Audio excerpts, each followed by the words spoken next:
আহি গৈছে নাও আহি গৈছে এইবাৰ নাও আহি গৈছে নাও আকৌ আহিছে আকৌ নাও আহি গৈছে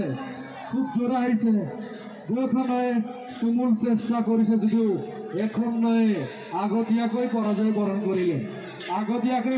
বৰণ কৰিলে যেন যুদ্ধ নহয় আকৌ আহি আছে নাও আকৌ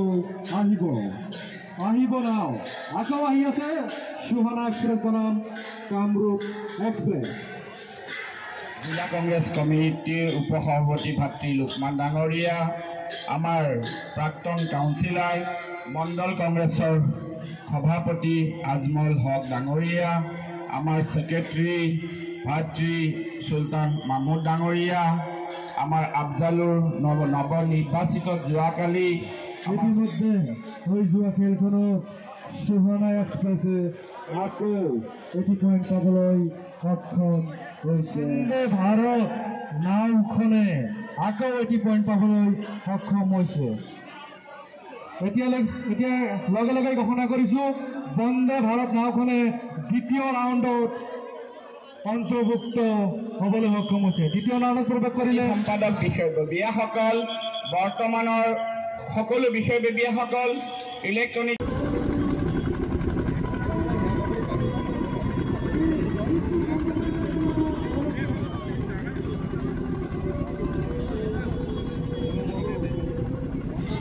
ইতিমধ্যে ৰাজ্যৰাখী নাওখনে দ্বিতীয় ৰাউণ্ডত প্ৰৱেশ কৰিবলৈ সক্ষম হৈছে কামৰূপ এক্সপ্ৰেছ নাওৰ বাইচাসকলক অনুৰোধ জনাইছোঁ অনুৰোধ পৰমে আপোনালোকে নিজৰ গন্তব্যস্থানত যাওক কামৰূপ এক্সপ্ৰেছৰ বাইচাসকলক আমি অনুৰোধ কৰ্ণাটকৰ ডেপুটি চিফ মিনিষ্টাৰ ডাঙৰীয়াৰ লগত আমি তাত অংশগ্ৰহণ কৰোঁ আমি কংগ্ৰেছৰ আমাৰ হাইকমাণ্ডকে ধৰি ৰাহুল গান্ধী ডাঙৰীয়া মল্লিকাৰ্জুন খাৰ্গে ডাঙৰীয়া প্ৰিয়ংকা গান্ধী ডাঙৰীয়ানী সকলোৱে সেইদিনাখন মৰ্মাহত হৈছে ভাৰতীয় সভাপতি দাদা সিৰাজুল সম্বৰ্ধনা জনাম গড়াইমাৰী আৰক্ষী চকীয়া ভাৰপ্ৰাপ্ত বিষয়া নৱজিৎ ডেকা ডাঙৰীয়া তেখেতক এখনি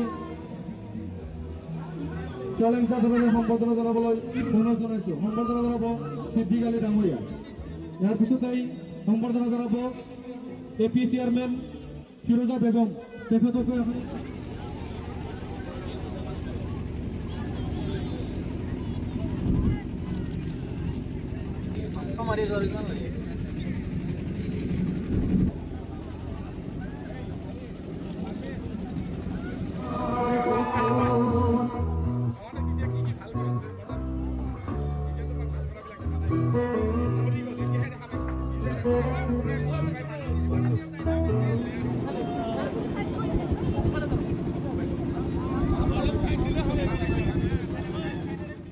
পোনপ্ৰথমে আমি চাম্পুপাৰা যুৱ সংঘক ধন্যবাদ জনাইছোঁ সদৌ অসম ভিত্তিক ৩ আৰু ৪ তাৰিখে আজি ইয়াতে এটা বৃহৎ নাও খেলৰ কম্পিটিশ্যন আৰম্ভ কৰিছে প্ৰায় প্ৰথম পুৰস্কাৰ ১,১১,০০০ টকা আৰু দ্বিতীয় পুৰস্কাৰ ৭৭,৭৭৭ টকা অৰ্থাৎ প্ৰথম পুৰস্কাৰ 1,11,111 আৰু ছেকেণ্ড পুৰস্কাৰ 77,777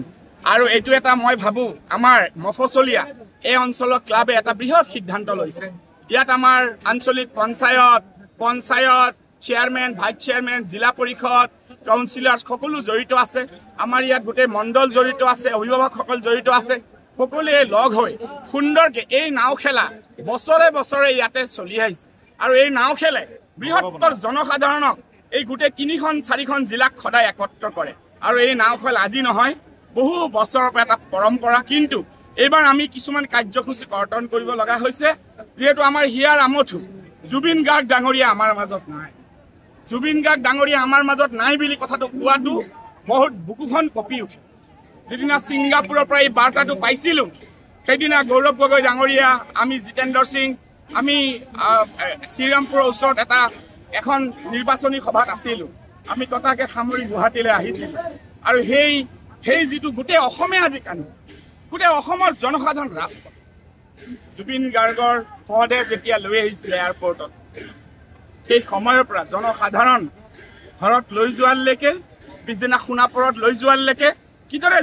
গোটেই অসমৰ জনসাধাৰণ কোনো টোপনি মাৰা নাই। যোৰহাটত যি কাৰ্যসূচী হৈছে তাতো কিদৰে আপোনালোকে জনসাধাৰণৰ যিটো আৱিৰ্ভাৱ, জনসাধাৰণৰ উপস্থিতি, অসমৰ জনসাধাৰণে আজি ইমান কান্দিছে। এজন প্ৰাণত থকা, হৃদয়ত থকা শিল্পীক আমি হেৰুৱাইছোঁ আৰু অসম চৰকাৰৰ আহ্বান জনাইছোঁ, এই বিচাৰ আৰু কঠোৰ হ'ব লাগে, কোনোৱে ইয়াত সাৰি যাব নালাগে। আজি শ্যাম কানু ডাঙৰীয়া আৰু সিদ্ধাৰ্থ আজি এৰেষ্ট হৈছে, বাকীসমূহ এৰেষ্ট হ'ব লাগে। যিসকল ইয়াত জড়িত আছে, সি যোনেই নহওক, সি যিমান পাৱাৰফুল নহওক, প্ৰত্যেকে এৰেষ্ট হ'ব লাগে, প্ৰত্যেকৰে ওপৰত কঠোৰ বিচাৰ হ'ব লাগে আৰু এই বিচাৰৰ প্ৰক্ৰিয়া CBIৰ হাতত অনতিপলমে অসম চৰকাৰে আহ্বান জনালোঁ হস্তান্তৰ কৰাৰ কাৰণে। আৰু এই বিচাৰত কোনো মতে যাতে অলপ ছিদ্ৰ থাকি নাযায় তাৰ কাৰণে আমি আহ্বান জনালোঁ। আৰু এই নাও খেল দেখা পাইছে, আপোনালোকে কেমেৰাই চাই আছে, এই নাও খেলৰ পৰম্পৰা, এই নাও খেলৰ যি অস্তিত্ব যাতে সদায় জীয়াই থাকে। আমাৰ গাঁও পৰীয়া, নৈ পৰীয়া জনসাধাৰণৰ এই মিলাপ্ৰীতি অটুট বান্ধোন সদায় থাকে, ইয়াকে কামনা কৰি সকলোকে ধন্যবাদ।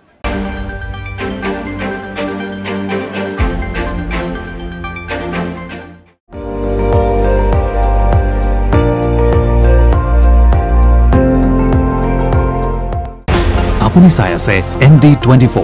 সৰ্বশ্ৰেষ্ঠ নহয় সৰ্বোত্তমৰ দৌৰ।